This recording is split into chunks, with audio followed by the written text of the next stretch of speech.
அழியாத நிலை வாழ்வு. இது இயேசு கிறிஸ்துவுக்குள் பிரியமான என் சகோதர சகோதரிகளே, இந்த நிமிட நட்சத்திற்கு இயேசுவின் நாமத்தில் நான் உங்களை அன்போடு அழைக்கிறேன். அழியாத நிலை வாழ்வு. அழியாத நிலை வாழ்வை பெற்றுக்கொள்ள நாம் என்ன செய்ய வேண்டும்? ஆண்டவரின் பிள்ளைகளாக இருக்க வேண்டும். ஆண்டவருக்கு உரியவர்களாக இருக்க வேண்டும். ஆண்டவருக்கு சொந்தமாக்கப்பட வேண்டும்.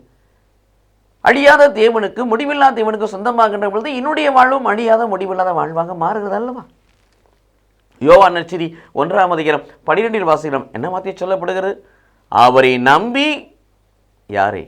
கடவுளால் அனுப்பப்பட்ட குமாரனாகிய ஆண்டவராக இயேசு கிறிஸ்துவை நம்பி அவரை ஏற்றுக்கொண்டு என்று சொன்னால் அவர் போதனைகளை, வார்த்தைகளை, படிப்புகளை ஏற்றுக்கொண்ட அனைவருக்கும் கடவுளின் பிள்ளைகளாக உரிமையை கொடுத்தார்.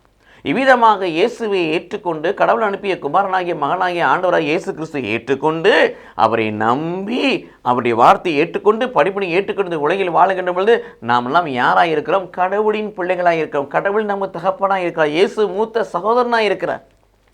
இப்படிப்பட்ட அனுபவம் உங்களுக்குள்ள எனக்கு சொன்னால் உங்களுடைய, என்னுடைய, நம்முடைய வாழ்வு அழியாத நிலை வாழ்வாய் மாறும். கடவுள் நம்மை ஆசீர்வதிப்பாராக. ஆமென்.